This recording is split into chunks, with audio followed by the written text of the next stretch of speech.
el señor Guía de la Corte de Ventanilla.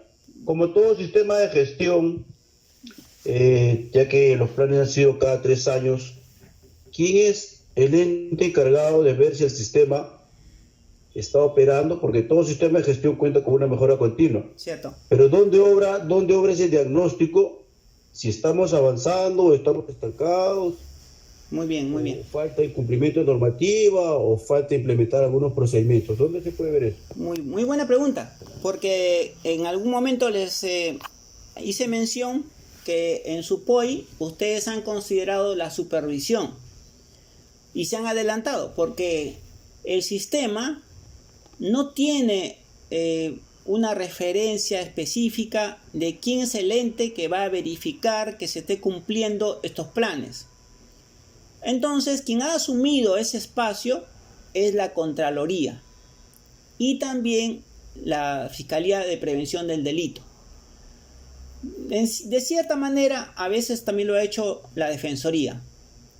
Pero quien más de manera activa está verificando que se cumplan estos planes es la Contraloría. Cuando visita la instancia o la institución y verifica que no se han realizado los planes o no existe evidencias que se estén realizando, ellos emiten una notificación a la entidad, como que advirtiéndoles y al mismo tiempo indicándoles que tienen que realizarlo en función de los lineamientos y las responsabilidades que tienen todos los funcionarios en la gestión de riesgo. Es como decir, ellos tratan de hacer una suerte de presión, ¿no? Tal es así que ha habido muchas propuestas para crear una suerte de o Sinermin o un OEFA de la gestión de riesgos. No existe esa institución. En el caso de los gobernadores, los alcaldes y los consejeros, la norma sí dice que si se verifica que ellos no cumplen con las funciones de la gestión de riesgo, pueden ser suspendidos, dice la norma, no dice vacados, ¿no? Y suspendidos.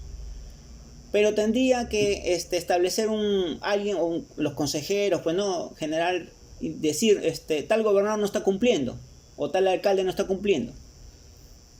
Por ahora no ha habido ese tipo de planteamientos, denuncias, si se quiere, no ha habido. En el caso de la... ¿Sí? Mi pregunta venía porque ante esta emergencia sanitaria y los 5 millones de pérdidas de vidas, en el Tribunal Internacional de Justicia sí han citado a supuestos responsables, porque más allá de la emergencia sanitaria se ha hallado técnicamente un fallo en el manejo de los procedimientos para esta pandemia. Y ya que hace un momento tocó la declaratoria de un estado de emergencia por medida sanitaria o por medida ambiental, lo principal de estas dos es la vida, porque ante 5 millones de vidas que se han perdido, ha quedado solo en el vacío y bueno, echarle la responsabilidad al famoso virus que todos conocemos, pero para eso, ¿no? Los procedimientos y todo lo que está plenamente ya diseñado, tiene que haber sido pues evaluado por un ente superior, ¿no? Llámese biólogo, científico, epidemiólogos, ¿no? O sea, de todo un equipo técnico. Por eso es que yo le preguntaba si ya existe documentos para declaratoria de epidemia sanitaria o ambiental. O sea, ¿cómo vamos? O sea, por ejemplo, el terremoto de México, el de Chile, el de Pisco, que va a quedar solamente como estadística en historia. O sea, no hay algo que diga en qué parte falta reforzar, mejorar, gestionar, ¿no? O sea, eso no puede ser medible en un sistema de gestión. En un sistema de gestión está considerado la mejora continua, como usted indica, ¿no? Me parece que ya correspondería al responsable de esa fase establecer una suerte de informe, ¿no? Sobre aquello que sucedió y lo que se podría mejorar. Recuerde usted que todos los sistemas de gestión que están inspirados en alguna norma de calidad son de condición voluntaria, ¿no? No son leyes. Pero, como le mencionaba, existe la ausencia de un ente fiscalizador, porque tal vez lo que usted se refiere es un poco de exigir, ¿no? Que se cumplan ciertos presupuestos.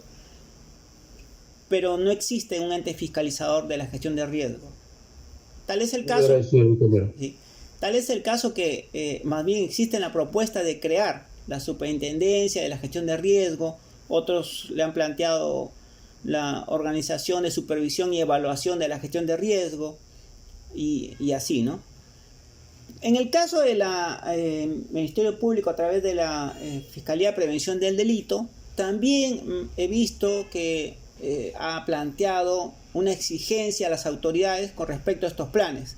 En los lugares que yo he trabajado, muchas veces me han convocado por mi capacidad técnica para sustentar si están cumpliendo o no están cumpliendo determinado funcionario con sus obligaciones en cuanto a estos planes.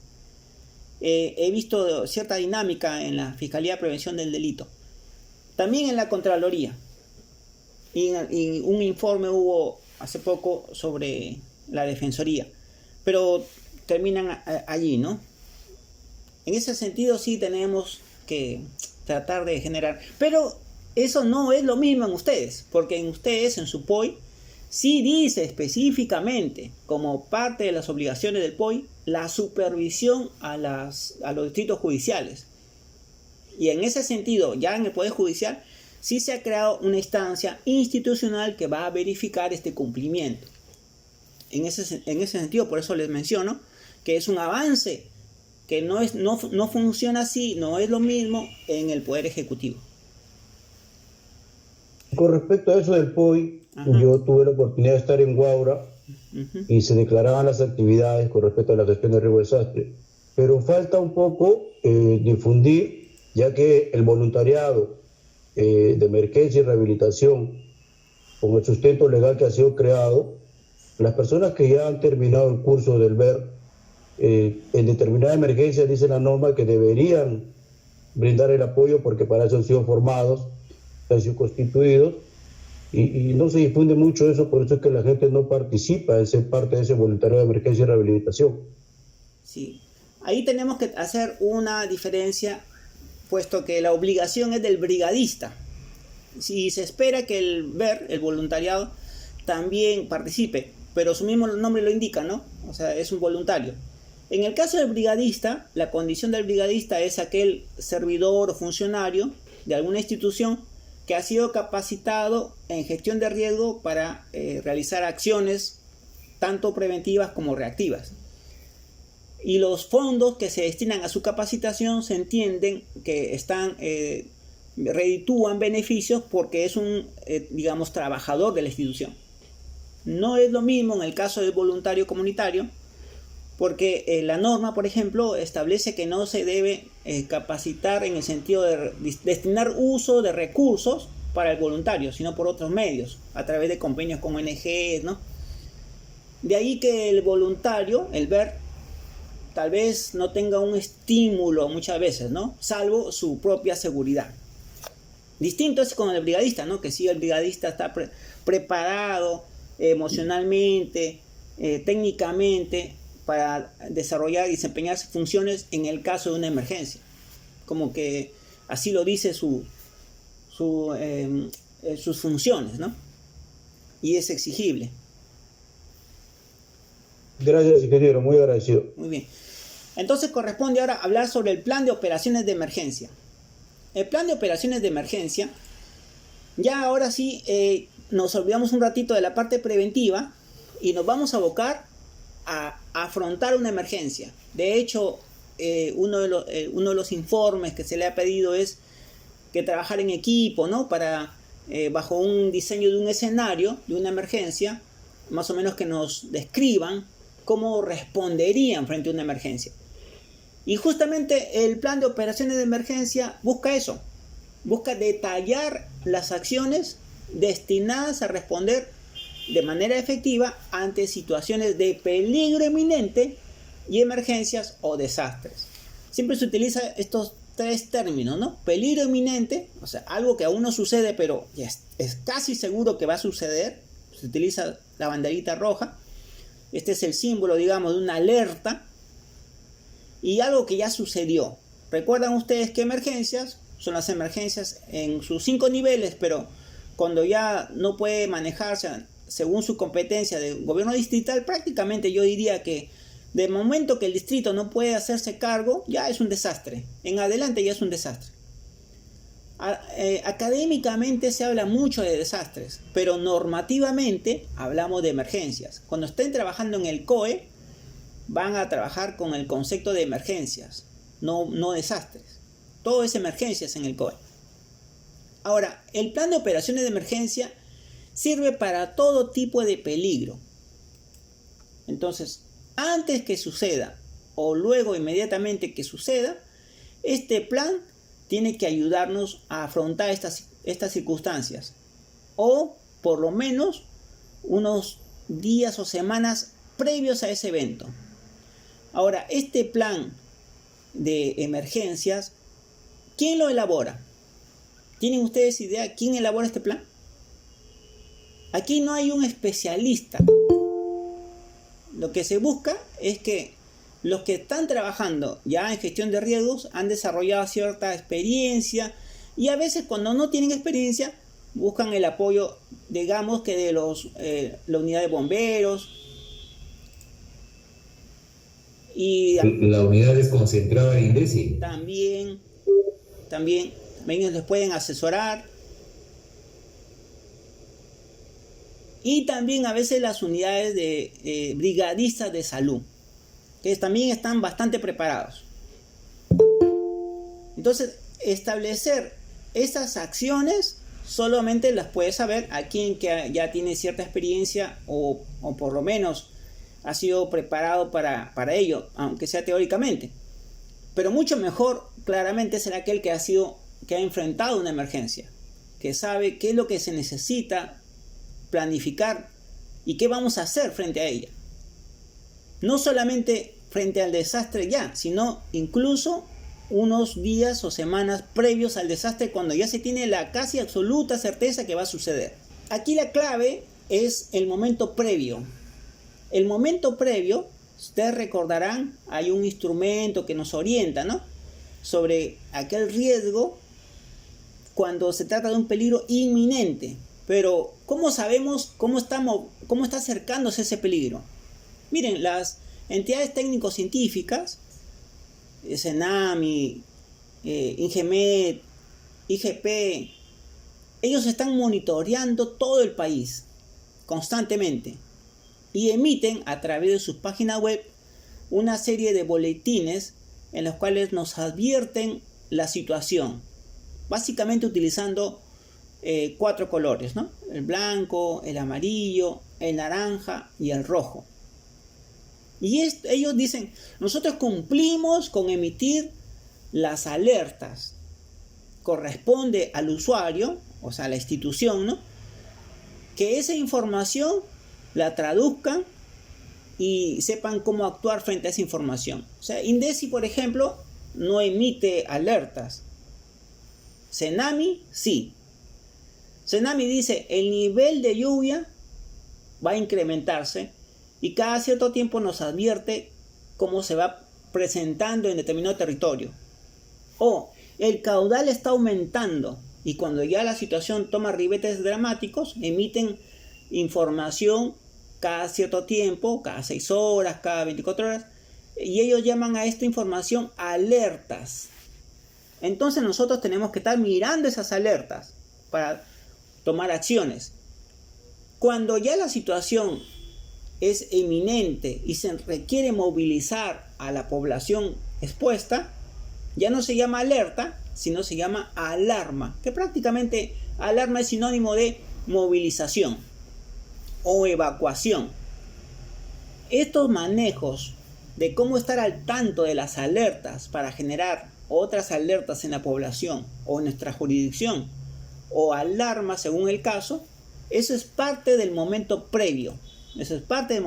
Tenemos que manejar este sistema de información de alerta y alarma, manejar los colores, identificarlos y generar nuestros propios avisos de alerta y alarma.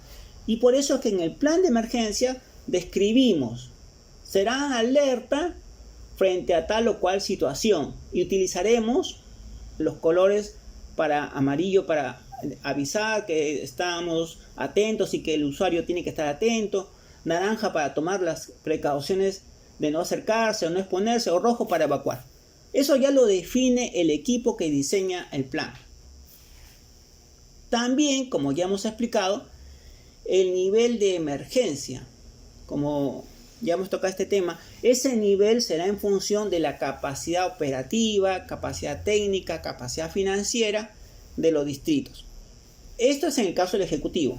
Ahora, hagamos una idea de planificación en el Poder Judicial. ¿Cuándo será emergencia nivel 1 en el Poder Judicial? Si no, vamos al revés. En nivel 5, ¿quién cree que le corresponda la administración de una emergencia nivel 5 en el Poder Judicial?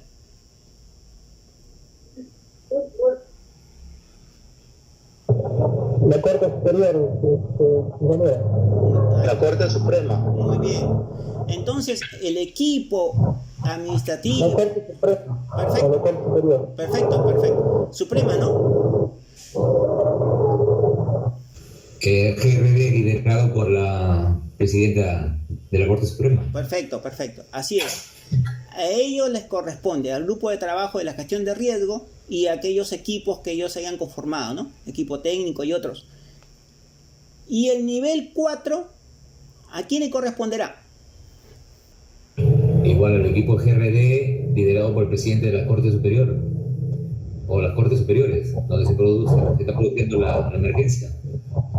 Cada presidente de cada Corte Superior de manera. Yo también pienso eso, que de cada Corte Superior ese será el nivel 4. ¿Existirá el nivel 3 en el Poder Judicial? Sí, ingeniera. ¿A quién le corresponderá? Sí, ingeniera, sí existe. A ver, ¿y a quién le corresponde? Sí, ingeniera, sí existe. Claro, pero ¿a quién le corresponde? Si ya sabemos que el nivel 5 es para el grupo de trabajo a nivel nacional. Son los módulos, ingeniera. Los módulos. Son módulos que tienen administradores. Muy bien. Entonces ese es el nivel 3. Son módulos que tienen administradores. Perfecto. Se le escucha bien. ¿Y el nivel 2? ¿Y el nivel 1?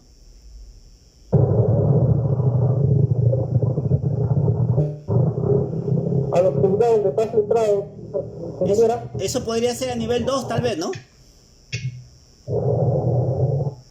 Esta parte, yo creo que aquí ya la institución tiene que rediseñar o plantear cuándo corresponde, a qué nivel las responsabilidades para hacer frente a estas emergencias en cuanto a la institución. O tal vez se orienten a articular según la región, según el Sistema Nacional de Gestión de Riesgo, que ya tiene establecidos los niveles, ¿no?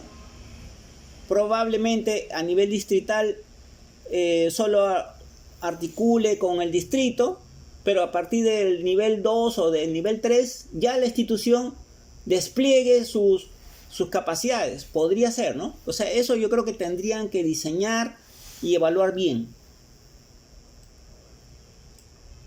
Entonces, nuevamente, ¿no? Esta es la cadena, o digamos la escalera de emergencias que se va a desarrollar según cómo puedan afrontar cada nivel de gobierno. En el caso del Poder Judicial, habría que diseñar esta escalera, o bien adecuarse a lo que ya existe, o generar su propia escalera de emergencias. Ahora, el plan de operaciones de emergencia, más conocido como POE, según norma, se asume que es un instrumento técnico operativo y que detalla las acciones destinadas a responder de una manera efectiva ante situaciones de peligro inminente, emergencias o desastres de todo tipo de peligro. Y para eso se ha diseñado 3 momentos de respuesta. Una intervención inicial que se entiende que está a cargo de los propios damnificados. O sea, los impactados tienen que haberse preparado previamente para ellos mismos generarse ayuda mutua, rescatarse, primeros auxilios, ayudar a la búsqueda de algunas personas que están atrapadas. Esa intervención inicial le corresponde a los mismos damnificados. Y el POE establece que el momento llamado primera respuesta ya implica el despliegue especializado. Tendríamos que tener nuestros equipos capacitados para intervenir. Y hay una respuesta complementaria, que ya son orientados a una emergencia grave donde hay que desarrollar asistencia humanitaria. Asistencia humanitaria se entiende cuando brindamos de alguna manera kit de alimentos, kit de abrigo. Cuando digo kit se refiere a un set de elementos, ¿no? Kit de abrigo es frazada, techo, carpa. Kit de primeros auxilios, básicamente algún botiquín. Kit de alimentos, ya está establecido ciertas raciones de comida fría o algunos elementos para prepararse. Y el kit de herramientas, palas, picos, carretas para transportar material. Y también es el POE, plantea que hay un tiempo. Ustedes están viendo aquí la mancha celeste, ¿no? Que hay un tiempo de acción donde una vez sucedido el evento hay una evaluación rápida. En ese momento tenemos que hacer un EDAN y eso tiene que ser en el momento. No será perfecto, pero nos va a botar los primeros datos, ya que el manejo de un desastre también implica comunicación a nuestras autoridades, al sistema, a la opinión pública, y todos quieren saber qué pasó, cuántos afectados, damnificados, cuántos daños ha suscitado en el lugar. Toda esa información la tenemos que levantar rápidamente y por eso se realiza un EDAN inicial. Después vamos a seguir levantando información, pero cada vez ya menor, ¿no? Que va a ser información complementaria, tanto para el momento de la rehabilitación como para la reconstrucción. Pero en el momento que sucede el desastre, tanto la evaluación como el rescate, las acciones de rescate, salud y seguridad se disparan. Pero el rescate también está supeditado a la evaluación de daños. La evaluación le va a decir dónde y en qué lugares, especialmente en qué momentos, deben actuar. Aunque tienen sus propios protocolos, lo de seguridad y rescate, ¿no? La ayuda humanitaria va a aparecer no necesariamente internacional, sino también de las localidades. O sea, las municipalidades también tienen dispuestos en sus almacenes algunos kits de ayuda humanitaria.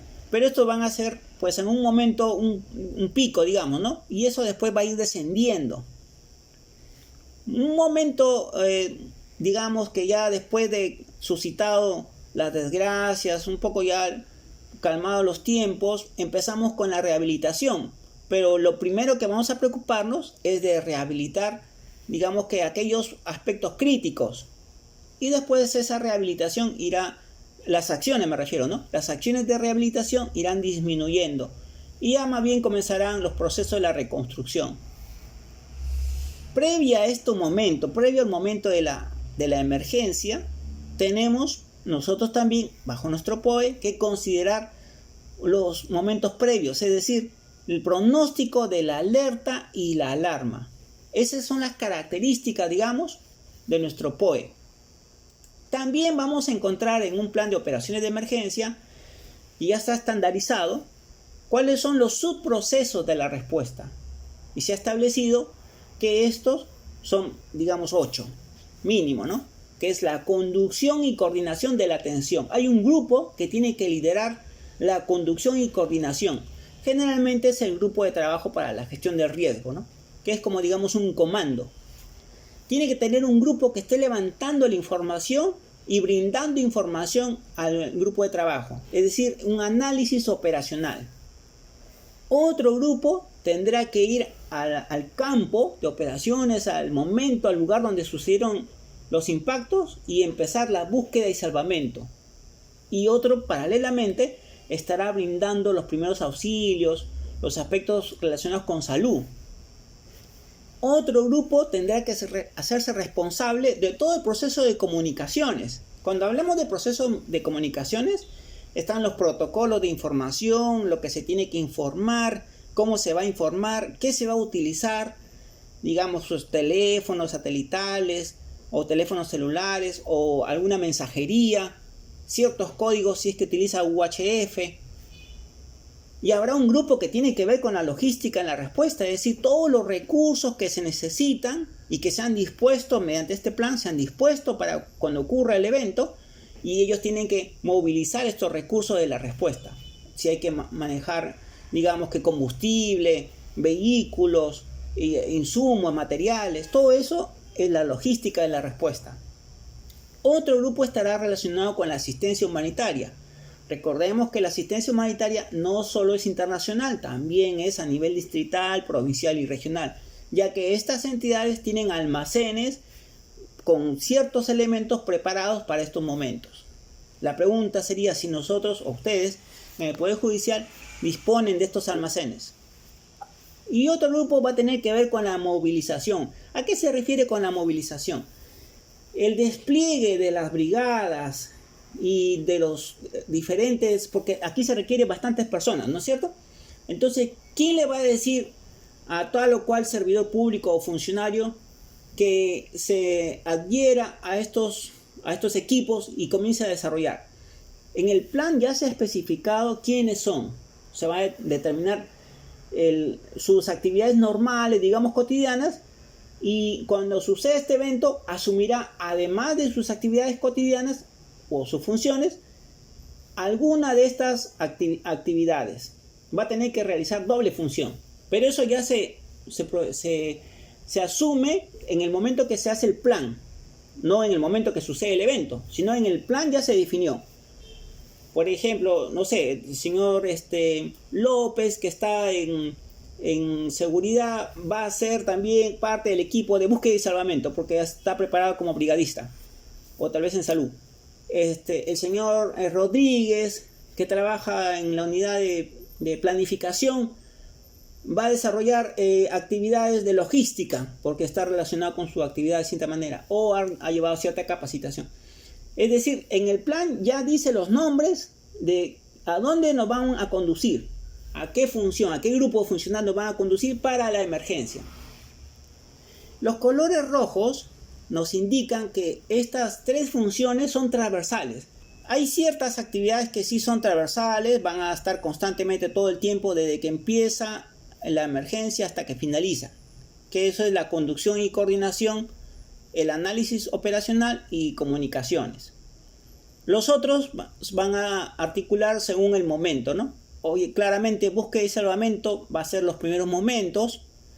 Salud de alguna manera podría estar los primeros momentos y unos días más si es que fuera necesario. La logística va a estar relacionada principalmente con el despliegue de equipamiento los primeros momentos, y después un poco menos responsabilidad, menos carga, digamos. Movilización me refería a cómo es que se destinan los recursos para atender a todas las necesidades de estos otros grupos. Y eso con anticipación también se planifica.